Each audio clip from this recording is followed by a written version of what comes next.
Baba wethu osezulwini, besingabamukela abantwana bakho abasivakashele namhlanje. Kodwa Nkosi abezana kithi. Baze kuwe Nkosi, ngakho ngiyacela ukuthi wena uqobo ubamukele embusweni wezulu. Ubabhale encwadini yokuphila okungaphakade. Ubapha amandla Nkosi ukuthi njengalokhu sesifundile bangabe besabheka emuva kungesibobodwa, ngoba nathi sonke Nkosi sesiqalile ukulibamba igeja insimini. Sicela usisize Nkosi ukuthi singabe sisabheka emuva. Baba wethu osezulwini, sesizokhuluma ngezwi lakho, sizofunda izwi lakho. Uthena izwi lakho liyaphila. Uthena izwi lakho linamandla. Uthena izwi lakho libukhali kunazo zonke izinkemba ezisika nhlangothi zombili. Uthena Nkosi lize lihlaba kuze kwahlukaniswe izizindlo zenhliziyo, amathambo nomkantsha. Nkosi yamakhosi, lihlolisisa nenjongo yenhliziyo. Baba wethu ingcwele, sikhulekela ukuthi ngezwi lakho uzosihlambulula. Ngezwi lakho uzosizala. Ngezwi lakho uzosenza abantwana bakho. Ngezwi lakho uzosivuselela. Ngoba ke Nkosi uthele yaphila. Sicela ukuthi Nkosi usigcine usiphela amandla ukuthi lihlale kithi, ukuze Nkosi lisiphilise nathi. Baba wethu namandla, ngikhulekela ukuthi ulibiyele ngomlilo wasezulwini. Ngawe uqobo lwakho uNkulunkulu otho ingcwele, ukuthi Nkosi uqalekise yonke into ebengavimba ukulalelwa kwezwi lakho. Ngithumba Nkosi yamakhosi yonke imiphefumulo elalele njengamanje nesazolalela. Ngiyithumbela ekulaleleni izwi lakho, ukuze kuthi sekuphelelisiwe ukulalelwa kwezwi lakho, kuqalekiswe kujeziswe konke okungalaleli. Ngikhulekela uNkulunkulu otho namandla ukuthi uxoshe amadimoni obuthongo, uxoshe amadimoni okunganaki, uxoshe amadimoni Nkosi emicabango emsusa umuntu ebukhoneni bakho. Ngikhulekela Nkosi yamakhosi ukulizwa izwi lakho. Ngikhulekela Nkosi ukuthi kungaphumi nelodwa izwi emlonyeni wami elingaveli kuwe namhlanje Nkosi kulesi sikhathi. Ngoba Nkosi indawo le ebekumele ngabe kume wena, kodwa uNkulunkulu otho ingcwele ukhethile ukusebenzisa mina kulolu suku. Ngiyacela ke Nkosi ukuthi usebenzise lo mzimba. uNkulunkulu otho namandla ukhulume izwi lakho thena liyaphilisa. uNkulunkulu otho namandla ukuze Nkosi abantu bakho baphiliswe ngawe Nkosi, bakhululwe emathuneni. uJesu Kristu uyinkosi. Amen.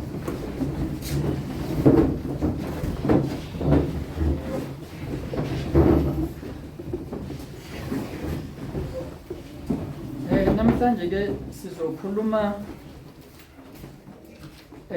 kakhulu, sizogxila kumoya ongcwele. Mangaba ke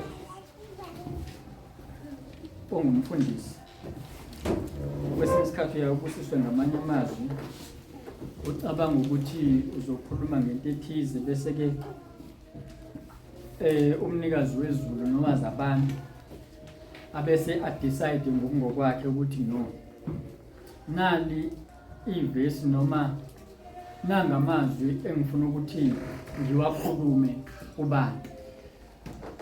Sizokhuluma ke ngomoya ongcwele, kodwa isihloko sethu sithi isethembiso ngesenu nabantwana benu. Isethembiso ngesenu nasabantwana benu. Yisiphi ke lesethembiso? Isethembiso sikamoya ongcwele. Yisona ke lesethembiso esizokhuluma ngaso, kodwa into esizogxila kuyona namhlanje ukuthi noma asifunde laphana kuZenzo chapter 2 verse 37 to 39, bese ke ngisho le ndaba yami engifisa ukuyisho. Isihloko sakhona kuthiwa ukuphenduka nokubhabhathizwa kwaba izinkulungwane ezintathu. 3,000 people were baptized, they were saved. Kodwa lokho kwenzeka emva kokuthi kufike umoya ongcwele, lesithembiso ke esizokhuluma ngaso. 37 uthi ke sebekuzwa bahlabeka enhlizweni bathi kuPetru nakwabanye abapostoli, madoda bazalwa siyakwenze njani na? uPetru wayesethi, phendukani, yilo nalo abhabhathizwe egameni likaJesu Kristu kukho ukuthethelelwa kwezono zenu, khona niyakwamukeliswa isiphiwo sikamoya ongcwele. Ngokuba isethembiso ngesenu nesabantwana benu, nesabo bonke abakude, bonke inkosi uNkulunkulu wethu eyakubabiza. Inkosi ibusise ukufundwa kwezwi layo. Ngokuba isethembiso ngesenu nesabantwana benu.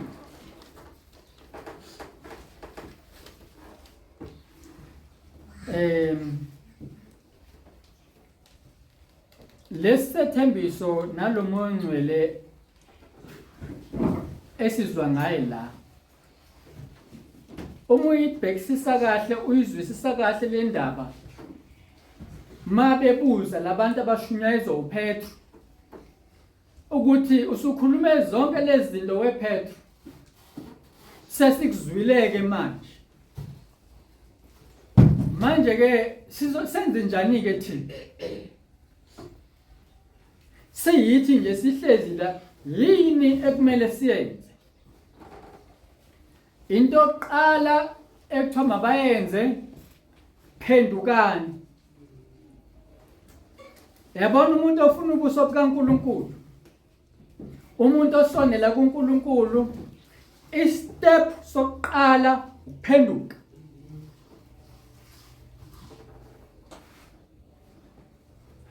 Phendukani, yilo nalo abhabhathizwe egameni likaJesu Kristu kukho ukuthethelelwa kwezono zenu, hayi zabanye abantu, ezenu. Yikho mangabe uvuma isono, noma ngabe ke lo seduze kwakho usekuhlupheka kangakanani, awudingi ukuthi uzovuma isono sakhe, ngoba ngeke kukusize lokho, naye futhi ngeke kumsize. Yikho ke ngingayi-understand lento, ngikhule ngithemba ngisanda kuphenduka ngashunyezwa ngabapostoli abayi12 babe omakhelwane bami, bathi hayi kufanele ukhululekela abakini abangasekho ukuthi bathethelele izono bangene ezulwini. Kodwa manje la sizokuhlukile ukuthi no, kufanele siphenduke, sibhabhathizwe, kukho ukuthethelelwa kwezono zethu. Ngoba ishilo inkosi lapha ekuqaleni, mhlambe sothi ukuyithinta kancane, ukuthi uJohane wabhabhathiza kube ngokuthethelelwa kwezono, njengoba wabuza abaFarisi ababefika kuyena ethi, nzalo yenyoka, ngubani ontshele ukuthi nibalekele intukuthelo ezayo na? Ngobani bafika kuyena bengavumanga izono, ngoba abantu abafikile lapha kuJohane babezivuma izono zabo, hayi babevuma ezabo, hayi zabanye abantu. Manje inkinga befundisi laba abaFarisi bona bafuna ukuthi ngoba phela bona babefundisi abadingi ukuyovuma izono, abahambeke bona bayobhabhathizwa. Kodwa no, yazi nina nizalwa uSathane, ninyuke endala, anikwazi ukuthi nizobhajadiswa la, ngoba nizivumanga izono. Lo mbhabhathizo umbhabhathizo wokuthethelelwa kwezono zenu. Yikho uPetru la uthi oqala phendukani, umuntu mayephenduka ke ubona izono zakhe njengowesifazane waseSamaria lapha kuJohn 4 wathi mayizotshela abantu wathi wozani nizobona ongitshele konke ngoba into yokuqala yenziwa inkosi mayimthinta umuntu imtshela izono zakhe ikhomba amabala akhe hayi abanye abantu hayi ukuthi hayi mina umfazi wami uyangihlupha yikho kunjena nje yikho nje sengiya kwabanye abafazi uyinkinga lo enginayo cha uAdam akumsizanga lokho ukuthi hayi yilo onginikeze nodala ukuthi ngona akumsizanga lokho kwakumele yena avuma izono zakhe wehlula ukuvuma izono zakhe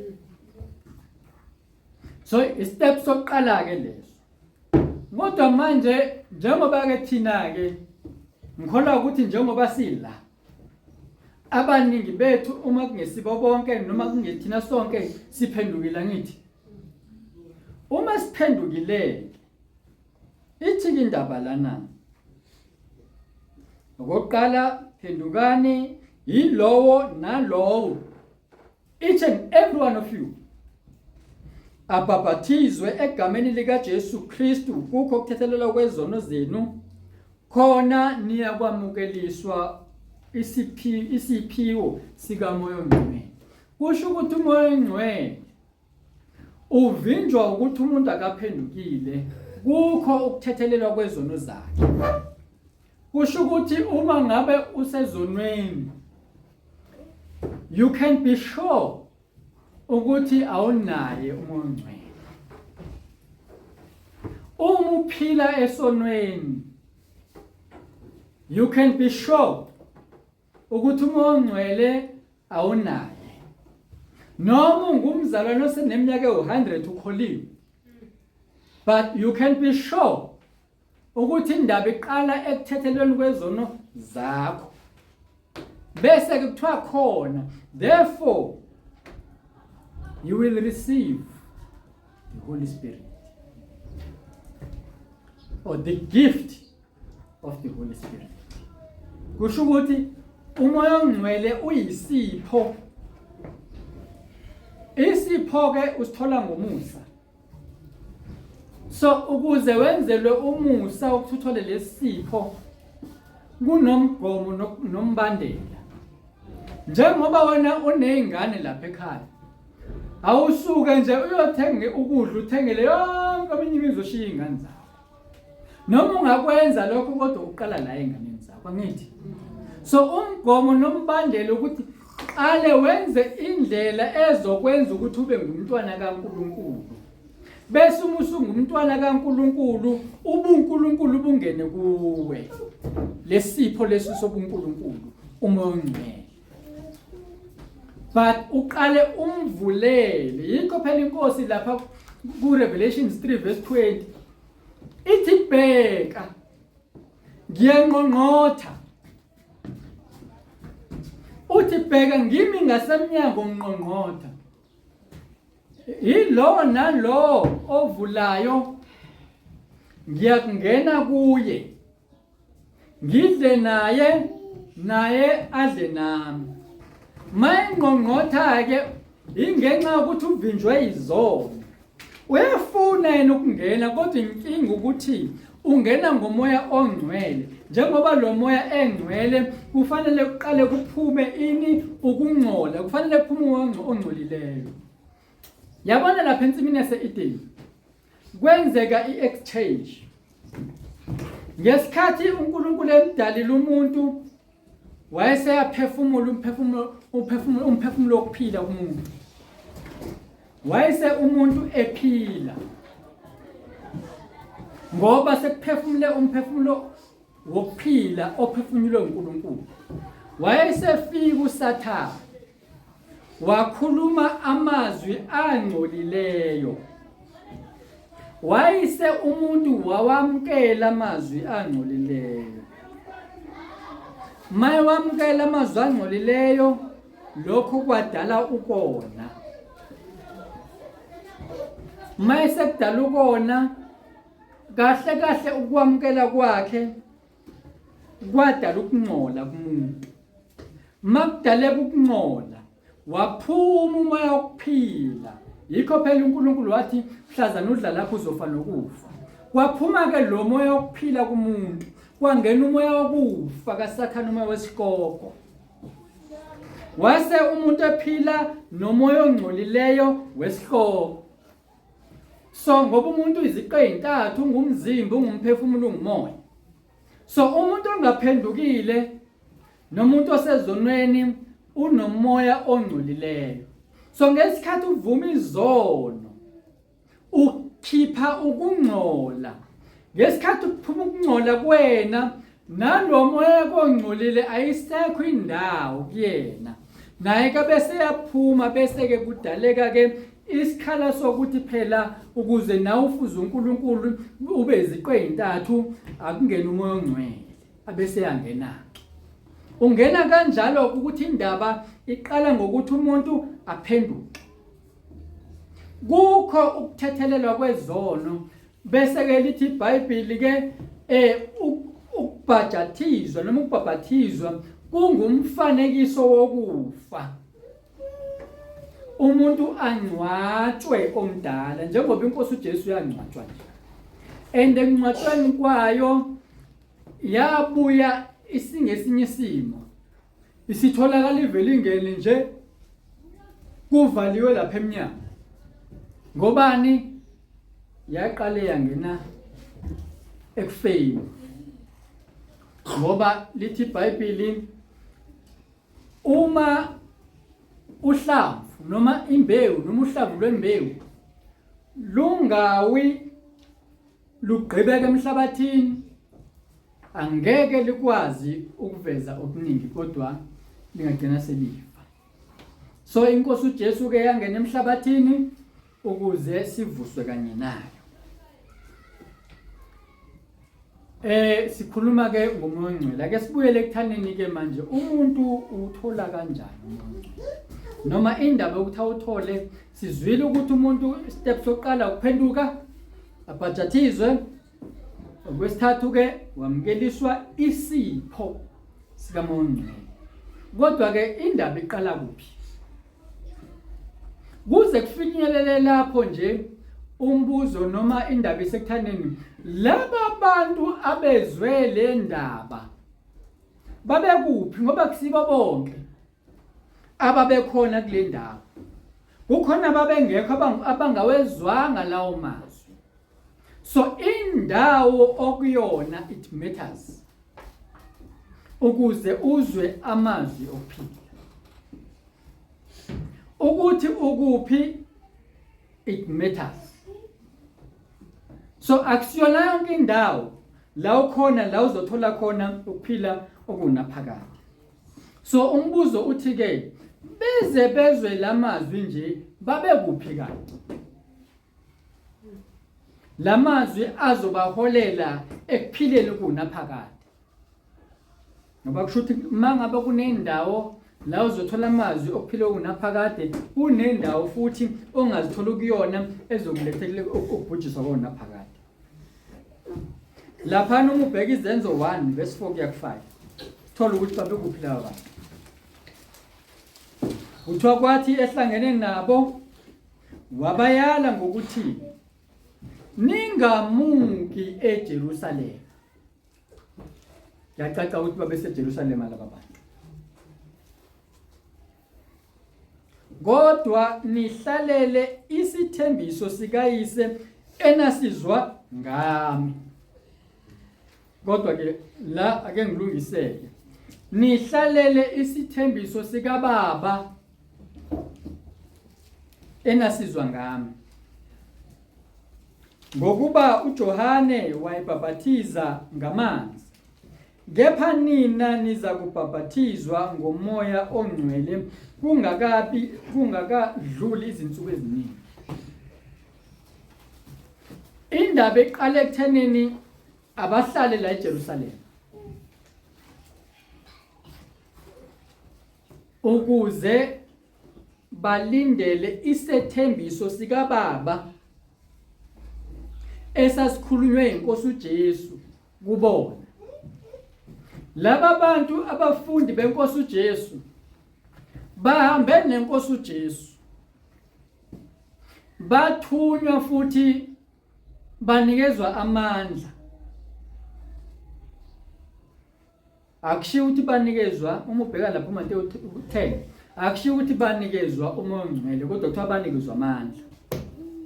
Kodwa lapha kuMateyu 28 sithola lapha benikezwa iGreat Commission. uMateyu 28 uverse number 8, siqale kuverse 18. uJesu wasondela wakhuluma kubo wathi, ngiphiwe amandla onke ezulwini nasemhlabeni.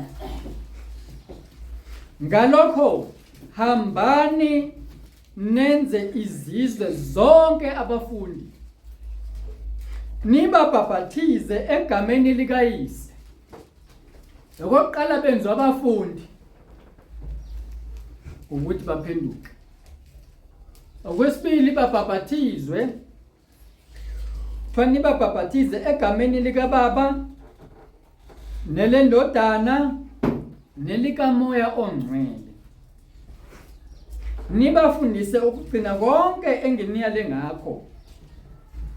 Bekani mina ngimi izinsuku zonke, nginani izinsuku zonke kuze kube sekupheleni kwezwe.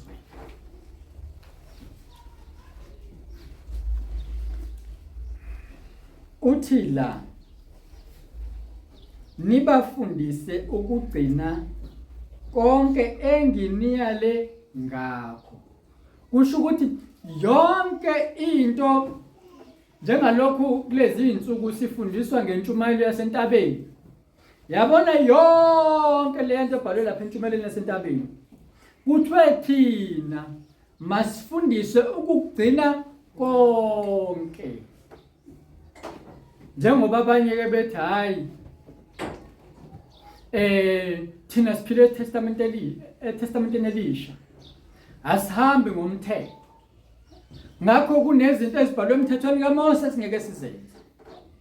Beyisithi inkosi uJesu ke khona lapha entshumayelweni yasentabeni ithi angizanga ukuzochitha imithetho nabaprofeti. Ubekhuluma ngayiphi imithetho? Bekhuluma ngalo lesikhulela kona? Cha. Uzalwe engumJuda. So ubekhuluma ngemithetho yabaJuda. Uthi akazange ukuzoyichitha imithetho futhi akazange ukuzochitha abaprofeti. Kodwa uzogcwalisa. Abese abale imithetho embalwa ayigcwalisile. Athi yabona nizwile lapho uMose wentshela. Kwathiwa ungabulali. Kepha mina ngithi kini, yilo nalo thukuthelela umfowabo usembulele. Qedile ngalowo muntu umthukuthelele. Umbulele, gcwalisa lokho. Ayiqedwanga le nto, kodwa uyagcwalisa. Athi ngizwile kwathiwa iso ngeso, izinyo ngezinyo. Athi kepha ngithi mina kini, thandani izitha zenu. Uyazithanda izitha zakho? Uyazikhulekela? Uyazifisela okuhle? Uyazisiza masisenkingeni? Uyazikhulekela ukuthi ziphume kulezi inkinga ezibhekene nazo? Noma uthi hayi uNkulunkulu uzobona. Noma uthi hayi mina ngeke ngimkhulekele usibani bani. Fanele abone uNkulunkulu wami njengoba ngenza nje. Uthi usakubambe ngakho kodwa ngoba ukugcwaliseka kwalowo mthetho ukuthi thandani izitha zenu. Izithi inkosi uJesu ukuze nibe ngabakayihlo osezulwini, ngoba yena uphumisa ilanga njengoba libalele nje kwababi nabahle. Wena uyaliphumisa ilanga enhlizweni yakho kwababi nabahle. Kulabo abakuzondayo uyakuveza ukukhanya ngoba ithi inkosi uJesu nina ningukukhanya kwezwe. Uyakhanya kulokuzondayo. Lo kuphatha kabi kangaka. Lo sekuhlumeze kangaka. lo dlwengula ingane yakho, lo owakudlwengula useyingane,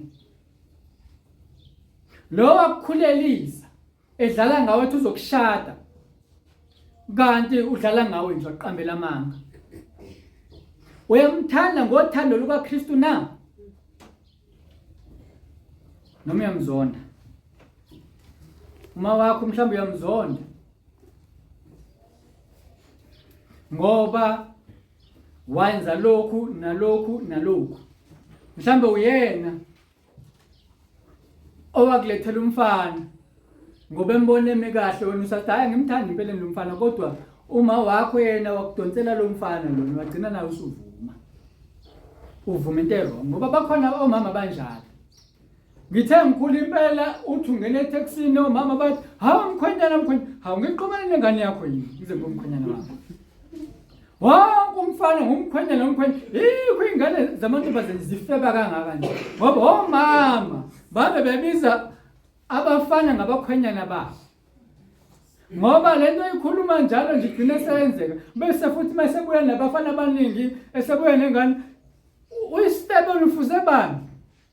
Usunengane ezintathu ezengane ezahlukahlukene kanti uyena kade ehamba etshela ethi labafana womkhwenyana mhlawumbe umunye usezoyishela ingane yakhe ngoba nakho uzwe uma wakhe ethi mkhwenyana mbumbulu uzilobole zingakhe njengoba sekumkhwenyana nje. So lana ke inkosi uJesu ethi masifundiswe ukugcina konke eyale ngakho abafundi bayo, and iyale ngokugcwaliswa komthetho. Yabona kube ngathi manje inkosi yenza kwelikhulu kakhulu ke ababekungcono kuqala. Uyakuzonda? Yamzonda nawe. Kulula. Kulula ukuzonda bazalwane. Awukuzonda bekulula. Uzongisho usungumzalwane. Ngisho usungumfundisi ushumayela kodwa ube nenzondo ngoba lo muntu kwenza kabi lo muntu. Kanti kuthwani ukuze nibe ngabakayihlo thandani izitha zenu. Kusho ukuthi ungasithanda isitha sakho awusiyena kaBaba, ungesona kaBaba ngabaniki. Kusho ukuthi ungowasathana mawuzonda isitha sakho ngoba yilokho phela inkosi uJesu eyale ngayo ngakho abafundi. And nathi kuthiwa sizokwenziwa abafundi. Sesingabafundi manje nathi kumele siyala abanye ukuthi bagcina konke esikutshelwe inkosi uJesu. Kuthiwa ke lapha kuverse 5 kuzenzo 1 ngokuba uJohane wayebhaphathiza ngamanzi, kepha nina niza kubhaphathizwa ngomoya ongcwele kungakadluli izinsuku eziningi. Kodwa lapha kuMateyu 28 kuthiwa ngalokho hambani nenze izizwe zonke abafundi nibabhaphathize egameni likaBaba nelendodana likaMoya Ongcwele. La bathunyiwe kuMateyu 28. kuMateyu 28 asikakafiki kuzenzo 1. SisekuMateyu 28 kuthiwa hambani. Kube ngazi ukuthi kuthiwa hambani manje. Kodwa into ekumele umntwana kaNkulunkulu ayifunde ukuthi uNkulunkulu mayethi yenza lokho, angakutshela uNkulunkulu wathi yenza lokho manje. Into yokuqala ekumele uyihluphe ngayo ukuthi njengoba Nkosi ungithuma ukuthi angenze lokho, sengilungele yini ukwenza? Ngoba lama ebathuma abasukanga nje kusekhona inkosi uJesu iphila emhlabeni ihamba nabo basuka bayoshumayela. Benza bathi bayokwenza abafundi abantu babengabafundi bayo. Bethi bayobabhaphathiza egameni likaBaba nelendodana likaMoya Ongcwele. Bazobabhaphathisa kanjani egameni likaMoya Ongcwele bengakasamkeli bona isiphiwo sikaMoya Ongcwele? So awubuza ukuthi yini ke uNkulunkulu engisayidinga before ngenza umsebenzi wakho. Mina uNkulunkulu wangitshela ngobizo lwami cishe within a year ngiphendukile. Ngangisemkhosini.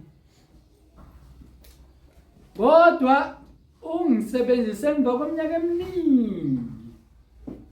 ngiyambonga uNkulunkulu ngalokho ngoba bengingayiqondi kangcono noma yeba ngithi kangcono inkonzo yokuzila ukudla noma yakuba semkhosini. Isitha sasizongishaya uma ngangiqale ngalesa sikhathi ukwenza umsebenzi kaNkulunkulu. Kade ngikhuluma nomnyumzalwane ethi useqala amahobiseni la ehlala ngakhona. Ngathi yabona nje usuqala lo msebenzi. Inyoka endala usuyinyathela emsilini. Into engizokuthiphisa ngayo ungehlukani nokuzila ukudla. Iyona tip yami ke leyo. Ngoba uma sibheka amaqhawe la evangeli amaningi awo ayengabantu ababehlala bezila ukudla. OMose bazile 40 days. OEliya 40 days. Nabanye oDanieli babezila no 21 days. Ngiyakholwa ukuthi abanye asitshelwanga ngabo ukuthi bake bazile isikhathi esingalana. Ngoba uma ubheka abantu abasetshenziswa uNkulunkulu babehlala njalo bengena emkhosini. Ngoba labo bantu bahlaselwa kakhulu. Enmonga ngeke uzosithola usenkingeni. Ngoba uSathane into ayihlose kakhulu ukubhubhisa ibandla likaNkulunkulu. Ethi inkosi uJesu lapha kuJohn 15 verse 3. Senihlanjululiwe ngezwi engilikhulume kini. uEva wangcoliswa ngezwi elikhulunywa uSathane kuye. Uyabona mangaba sengizofika ngizokhuluma la kunina. Kanti angisekho kuNkulunkulu sengingcolile. Kusho ukuthi nizongcoliswa ngezwe engizolikhuluma kunina. Kodwa mangaba ngilikhuluma ngomoya ongcwele. Uyazi ukuthi ngalokho nje kukodwa ngizolikhuluma ngomoya ongcwele ukuthi ningamkeliswa nomoya ongcwele. Awufunda laphana izenzo 10. Wathi esakhuluma uPetru. Athi wasamkela umoya ongcwele uPetru. Wakhuluma lapha ko Cornelius. Kwavele kwehla umoya ongcwele. Obengeke ehle umoya ongcwele. Ehlezi yedwa lapho uCornelius. uCornelius yezwa ukuthi uNkulunkulu uqobo lwakhe uyamncoma ukuthi wenze ukuthi nokuthi. Kodwa dololo umoya ongcwele. Kwaze kwaba ukuthi kufika umuntu ozokhuluma. Hayi into akade ngithayenze nje uPetru ukukhuluma. Kwase kwehla umoya ongcwele wenhlela kuCornelius nasemndenini wakhe. Okuwukuthi umuntu mayekhuluma ke enomoya ongcolileyo ke kuzokwehla. Noma ke angithi kuzokhuphuka nakuzokhuphuka amadimoni. Ehlele labantu abalalele abezwayo. Ngoba lo moya ongcwele awehlela ngoCornelius kuphela kodwa nendlu yakhe. Kodwa uyena sizwa yena nje ukuthi wayebela amampofu ekhuleka njalo esenza lokhu nalokhu. Kodwa babesendlini bekhona okwakuwumndeni wakhe bamukela umoya ongcwele. Bazalwane kufanele sibakhulekela abefundisi bethu. Ngoba singaze sizithole sesihlezi nomoya wamadimoni. Kanti susuka kubefundisi bethu. Ngoba bayi target enkulu kuSathane ukuze uSathane afake naye umoya wakhe ebandleni. Zalwane unaso nje isiqiniseko sokuthi wena unayo umoya ongcwele. Ngoba mangabe unaye uzozwa noma ebandleni sekukhona into engasahambi kahle. Ngoba izwi likaNkulunkulu is a discerner of the intents of the heart. Hayi inhliziyo yakho wena nje kuphela. Kodwa neyamalungu ebandla. Ngithatha phi lokho ufunda lapha izenzo 5. Lapha ibandla bese ligcwele umoya ongcwele lihamba kahle lonke. Ngoba izwi likaNkulunkulu liyahlolisisa lidisene ukuthi inhliziyo yona iqondeni. uAnaniya noSafira benza into enhle kakhulu. Badayisa ngeplazi labo ukuthi nabo njengabazalwane abathintwe uNkulunkulu bahambe bayonikela lapha einyaweni zabapostoli. Bakwenza lokho but inhliziyo zabo zaziqonde ukuthi kufanele basibone nathi abapostoli ukuthi sikholiwe. Nathi siyakwenza lokho kuyintando kaNkulunkulu. Siphethe ebandleni. Siyanikela. Umnikelo kaKhayini wenqatshwa. Umnikelo wenhliziyo engcolileyo enganikeleli ukuthi udumo leNkulunkulu kodwa inikelela ukuthi udumo liye kuyena. Umuntu owenza umsebenzi kaNkulunkulu ukuthi kudume yena hayi ukuthi kudume uNkulunkulu usenkingeni lomuntu. Ngoba izwi likaNkulunkulu liyahlolisisa ngisho injongo yenhliziyo. Bona babebheke ukunconywa nokwaziwa. Mhlambe kwakungesikhathi angazi la kwakuthi usibani balonikele ngokungaka usibani bala beze ngaphambili angazi. Mhlambe nabo babefuna ukuya ngaphambili bavele nabo ukuthi hey labazalwane badele konke ngenxa kaKristu ngenxa yevangeli. Kanti amanga abadelanga konke kukhona abangakudelanga. Uma nje bona bafike nje bathi nje sithengise ngengxenye engaka kodwa ke thina sikhetha ukunikela lokho.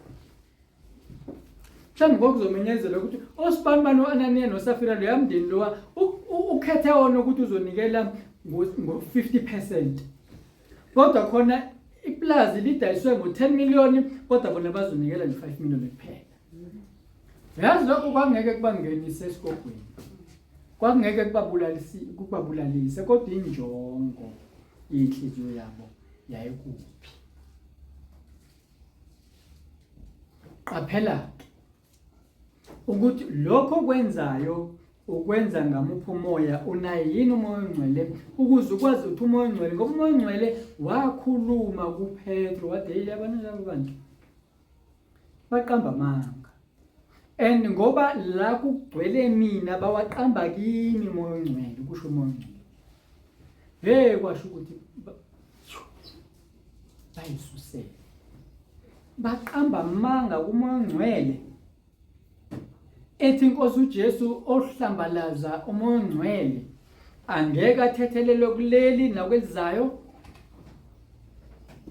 Bona bazishaya abantu abathunywe umoya ongcwele ukuthi bazonikela ngalendlela kanti abathunywa ngomoya ongcwele bathunywe inkanuko zabo nokufuna udumo oluze olungeke libasize ngalutho kwabadalela inkinga kwabadalela ukufa. Bazalwane siyadinga ukuthi siqiniseke ukuthi sinaye umoya ongcwele. Hayi mina ngihlale ngiyifuna ngimbuza uNkulunkulu confirm manje ukuthi usekhona yini kimi. Ethembekile uNkulunkulu aconfirm. Ngoba ngifuna ukuthi ngihamba kanti sengihamba ngolwazi ngeexperience. Mhlambe sewunembeza nje manje lo osakwazi ukuthi angiguide kanti mhlambe umoya kaNkulunkulu akasekho. Ngeke ungisize lokho ngoba ngonembeza kuphela ngibe ngumzalwane ngeke ngene ezulwini. Ngoba lama bebuza laba bantu ukuthi pho madoda siyakwenze njani siyakuthini na? Uthwaphendukani? Nibhabhathizwe ukuthethelela kwezono zenu khona niyakwamukeliswa umoya ongcwele. Istep sokugcina ukwamukelisa umoya ongcwele okuyisona step sokuyongena ezulwini. Ngoba angeke uthi wena nami kunomoya ongcwele la kuthina bese siyongena esihogweni. Angeke kwenzeke lokho. Ngoba lo moya ongcwele okuthina uhlala emphefumulweni. Umphefumulo wethu umusubizwa yena umoya ongcwele uyaphi uBaba angeke aye esigogweni umoya ongcwele. So mina ke sengizohamba ke uyena lo moya ongcwele ozongiletha kuBaba. Noma ke yona inkosi uJesu ezongiletha kuBaba ngomoya ongcwele. Qiniseka ukuthi unaye umoya ongcwele ngoba uma ungenaye umoya ongcwele unomoya ongcolileyo, and umoya ongcolileyo ngukaSathane. Isihloko lethi iBhayibheli senzela uSathane, yena ke lo moya ongcolileyo ke uzokudonsela ke esihlogweni kuSathane la ebhilonga khona, kule ndawo eyakhelwe lo moya ongcolileyo okuwena. Kodwa lo moya ongcolileyo ususwa ngokuthi umuntu avume izono zakhe. Hayi umntwana ontshontshayo ekhaya mayebona imali ufuna ukuthenga amaswidi. Hayi umntwana ongavumi ukuthunywa. Omunye avume kodwa avume ukuthi mina kuthunywa mina ngedwa nje la ekhaya. Usibanibani akathunywa. Yazi nje mina nje sekufanele ngihlale ngigijima nje ngahlala phansi phezulu. Uyacomplain. Noma ngabuyile lapho kade uthunywa khona, kodwa iqiniso ukuthi wena inhlizweni yakho uyinqaba uvume. Kuye umzimba wakho nje lapha, kodwa wena kahle kahle awuvumanga. Ngeke ungene ezulwini ngoba kuthiwa lesi sithembiso esingumoya ongcwele kuthi uPetro yesenu nesabantwana benu. Okuwukuthi lo moya ongcwele akusiyena abantu abadala kuphela, kodwa okalowo nalowo ophendukayo abhajathizwe, kukho ukuthethelelwa kwezono zakhe, abesamukeliswa umoya ongcwele. Kodwa ke mangabe usemncane ke ungakafika ku-age yokubhajathizwa, still ungamamukela umoya ongcwele ngoba uNkulunkulu uya-understanda, uyazi. Ngoba uCornelius lapha asizwa beqala ngokubhajathizwa, asizwa nje sekwehla umoya ongcwele bengakabhajathizwa. Yabona ke indaba. So ungasho ukuthi hayi ke mina kusho ukuthi ngeke ngimthole umoya ongcwele ngoba ngiseyingane, angingakavunyelwa ukuthi ngiyobhajathizwa, mina kunjena kunje. No. The key thing, confess your sins. Confess your sins. Lapha Isaiah 28 verse 13 noma 13 verse 28.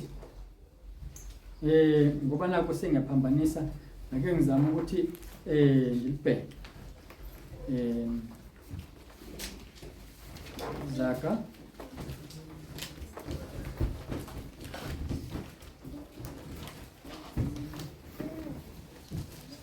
28 verse 13. Kuthiwa ofihla iziphambeko zakhe akayiphumelela, kepha ozivumayo azishiye uyakufumana umusa. Ofihla iziphambeko zakhe awukwazi ukumfihlela uNkulunkulu. So ngamanye amazwi makuthiwa ofihla iziphambeko zakhe, uma ungazivumi iziphambeko zakho ngeke uphumelele. Bese kuthiwa ke kepha ozivumayo azishiye uzofumana umusa. Umusa ke into oyithola ungayisebenzelanga, but iqiniso ukuthi kunomgomo nokubandela nombandele ukuthi ufumana kanjani umusa. Uqale ekuthaneni awuzifihli iziphambeko zakho. Bese ke umbuzo uthi, pho ke ngizozivuma kubani izono zami? Ngizoya ekameleni? uNkulunkulu othola ingcwele ngicela ungithethelele izono zami ngonini. Noma senza kanjani? Inkinga esibhekene nayo uma wenze njalo, nginovalo ngawe ngoba uIsaiah 59 uverse 1 uthi zomfunda nayo kungcono ukuze ngisho kahle ngingambhimi. Uthi bheka isandla sikaJehova sifinyeziwe ukuba singasindisi, nendlebe yakhe ayinzima ukuba ingezwa. Yabona, isandla sakhe asifinyeziwe nhlobo. Pho wena yini enza ukuthi ungasindiswa pho? Nendlebe yakhe futhi kuthiwa inzima ukuba ingezwa. Pho wena yini engawuphendula umkhuleko wakho? Uma kunjalo, impendulo la nazi lapha ku-2. Kuthiwa kepha ububi benu bunahlukanisile noNkulunkulu. Manje ke mangabe uhlukanisiwe nomuntu, anizwani. Yabona uma wami uhlala le about 700 kilometers away. Mangathiwa ngikhuluma naye manje ngeke angizwe ngoba sihlukene mina naye ngokuhlala. Lana ke kuthiwa ububi benu bunahlukanisile ukuba angezwa. So kunalolu donga lolu lwesono. Lo donga lolu luhle lenza ukuthi umuntu uyakhuluma ngala akezwa ongala. Into ezokusiza nalo donga lokulekhwe ngama-blocks. Uzoqala manje uyasusa iblock lokuqala uyalidiliza. Ilesibili block ngalinye stini ngasinye ngoba mawuzosusa esizodwa kanti kusasele ezinye still udonga lisekhona. Inseka ukuthi udonga lufela phela nya ukuze ufinyelele ezweni lesethembiso. Yazi abantwana bakwa-Israyeli sekufanele bangene ezweni lesethembiso bake bavinjwa into eyodwa nje, bavinjwa udonga, indonga zaseJerikho. Bavinjwa udonga nje. Into yabasiza kwaba ukulalela izwi likaNkulunkulu ukuthi uthini uNkulunkulu. Babe bese beyalenza lase luyadilizwa udonga. Bona benza okushiwo yini. uNkulunkulu yena wadiliza udonga bangena izweni lesethembiso. Uyazi ezweni lasezulwini lesethembiso uzovinjwa udonga nje. Uthi ususuka eGibhithe walihamba lonke leli banga leli kanti inkinga udonga. Lukhona ke nawo lo donga lakho lwaziyo. Lolo lukuhlukanisa noNkulunkulu. Lolo lenza ukuthi angakuzwa ungasindiseki. Yena uyafuna ukukusindisa. Inkinga wena umvimbile ukuthi angakwazi ukukusindisa. Nawe uyafuna ukuthi ukhulume naye. Inkinga wena uvimbe ngodonga ukuthi angakuzwa yena. Wena ngala ufuna ukuthi akuzwe, inkinga uzivalele ngodonga. Uyena ngala ufuna ukukusindisa, umvalele ngodonga. Yabona bobabili laba bantu bavalele wena, inkinga la uwe. Akusiyeni makhelwane wakho. Akusiyena no boyfriend ofuna ukukunikeza imali. Akusikho futhi nokuswela kwakho ukuthi awunamali yingoba bungazi uzodla. No. Inkinga udonga. Lokudalela inkinga.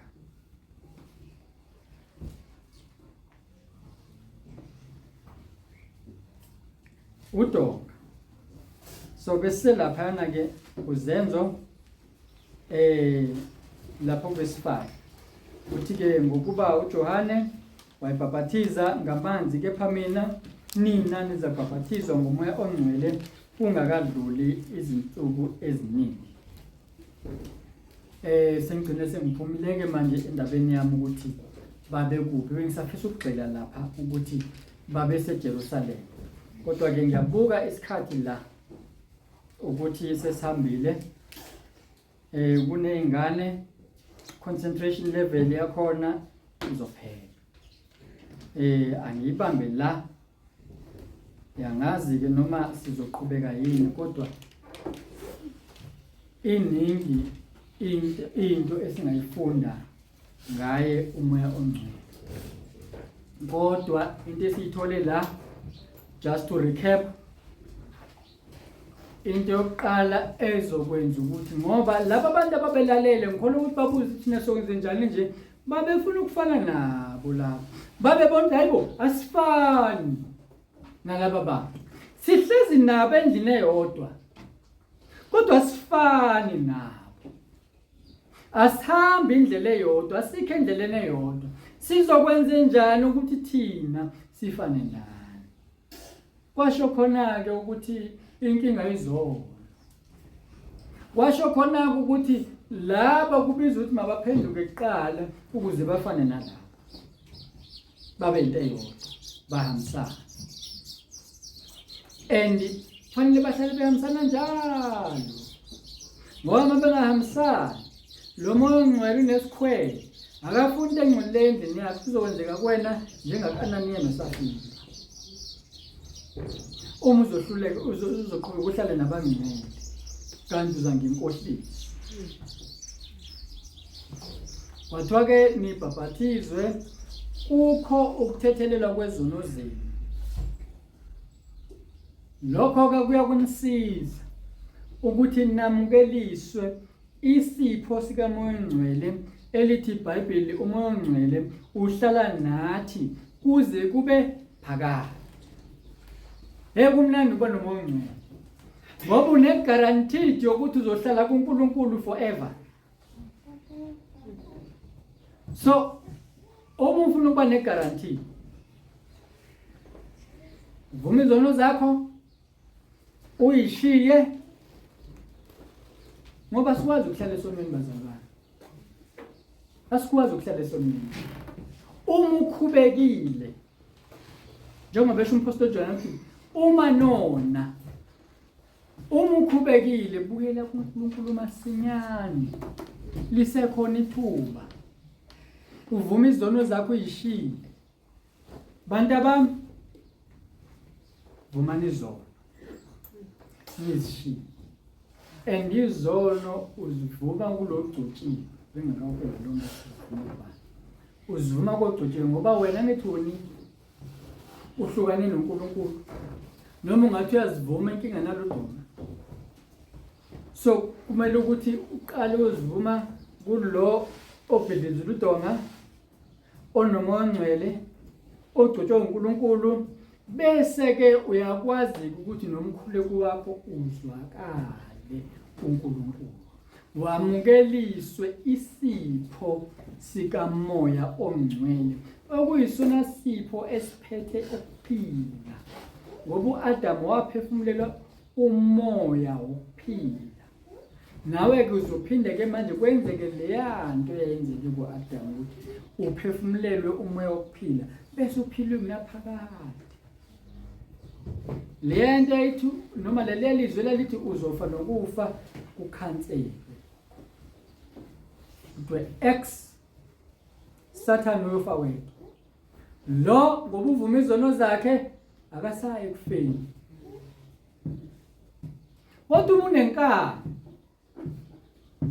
ungalaleli, ungafuni ukuphenduka, usenkingeni yokuthi uzosha noSathane uze kube unaphakade naphakade usha. Uyazi noma ngabe kuthiwa uyabusa manje, the minute ungena esikogweni usukhohliwe umbuso wakho, angeke ukusiza ukuthi hayi ngizoyitika ngezono manje, noma ngabe kuthiwa ngesikogweni kodwa ngizobe ngiyitika, ngeke ukusiza. Ngoba musufike lapha yana ubuhlungu oyobuzwa uyisola usungeke ubuphinde uphenduke lapho lithi khona iBhayibheli-ke ithi inkosi uJesu kuleyo ndawo kukhona ukukhala nokugedla kwamazinyo. Usobuya suyagela ngikwenzeleni lokho ngilalelanga ngani, akasekho uzokuphendula ngoba manje lo dongo kade ulakha wena selikuhlukanisile noNkulunkulu uthi uyakhuleka uNkulunkulu nalo lo dongo ongalibhidlizanga sesemhlabeni lumile uthi uAbraham laphana kuLuka 16 mangaba ekhuluma nestable sithi ke bayi awuthi uLazarus azongathatha yabona nje umuntu agcobhoze hayi ukuthi akhe kanje agcobhoze uthi ngiyasha ke ngithi nje ukuphola nje ngalolu gcobho lona uthi uAbraham yazi kunomhosha la osihlukanisile yabona umuntu ongala ithini uthi akakwazi ukuza ngalapho nongalapho kunina akakwazi ukubuyela ngakuthini so ilo donga olukwenza ukuthi ungakwazi ukufinyelela umthandazo wakho kuNkulunkulu uzobe usakhona lo donga sesigogo yabona la sesigogo nalisoze laphela manje lisangaphela ngoba at least siphila nabantu abalibulalile udonga bona ngenxa ukuthi siphila nabo sikwazi ukuzivuma izono kubona noma kuNkulunkulu ngabo ngoba bona ngithi bona abanaludonga so umbiko wethu uyakwazi ukuyofinyelela lapha kuNkulunkulu bese ziyathathelelwa izono inkinga manje laba bantu abekho esihogweni abantu abanomoya uzozivuma kubanika izono yabantu thuba lakho lila emhlabeni kuphela mina bengizocebisa ukusebenzisa lisebenzise lethi uma benguwena mina uma kunesona ngisikhumbulayo bengizophuma manje ngiyabhala phansi yileso naleso engisikhumbulayo ngizama ukubulala lo donga lo ngoba umbandela wesipho sikaMongcwele uqala ephendukeni ngoba Mose sonwene kusho ukuthi uhambe indlela awuhambisani noNkulunkulu ana sifalamela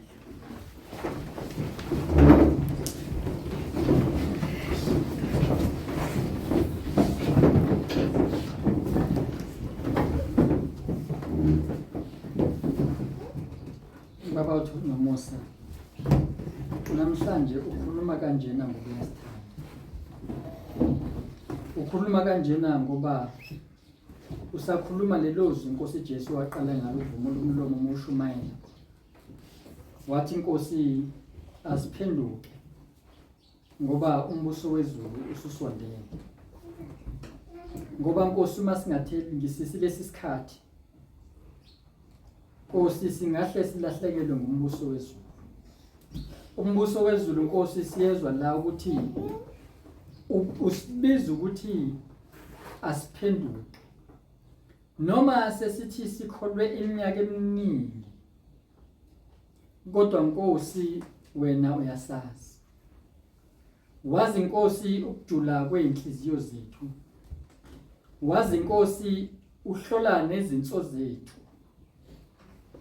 okusejuleni kwethu Nkosi wena uyakwazi mhlambe ingakho Nkosi ukhulume kanjena namhlanje ngiyabonga uNkulunkulu otho ingcwele ukuthi ukhulumile ngiyabonga uNkulunkulu otho enginaphakade ukuthi noma ngingelutho Nkosi kungekho okuhle engazincoma ngakho nengazibonga ngakho ukuthi kodwa Nkosi ngoba lo mzimba udalwe nguwe udalela ukuthi ube ithempeli lakho usebenzisile Nkosi ukuthi abantu bakho yilona lo Nkosi yokuvula indlebe alalele alizwe izwi lakho alenze uzongena ezulwini baba ngikhulekela Nkosi ukuthi uqalekise yonke imimoya esizothi masiphuma la inyenyeze nebekade inyenyeza amanga ngiyayiqalekisa le moya ngiyayibopha ngiyithumela esihlogweni abantwana bakho Nkosi bayakhululwa manje kuzona zonke izinto ebezibabambile nabe behleze ezonweni Nkosi mabakhululwe egameni elihle leNkosi ethu Jesu Kristu ngoba wena Nkosi Jesu uthe uma usikhulula siyakubanga abakhululekile impela ngikhulekela Nkosi ukuthi lona lo umqinise noma ngaba Nkosi la ihlala khona ubhekene nasiphi isimo. Nkosi yamakhosi, olunye lwezimpawu zikamoya uthana Nkosi yamakhosi laphana kwabaseGalatia 5:22 no-23 zingukubekezela. Noma Nkosi yamakhosi kuzwakala kuyindlala, kodwa ngiyacela Nkosi usiza abantwana bakho babekezele, bangangeni esonweni ngenxa yendlala. uNkulunkulu oyingcwele, noma isiphi isimo ababhekene naso, ngikhulekela Nkosi ukuthi babhidlize udonga, maqede Nkosi yamakhosi uzibonakalise empilweni zabo, uxazulule izinkinga zabo njengoba ushilo.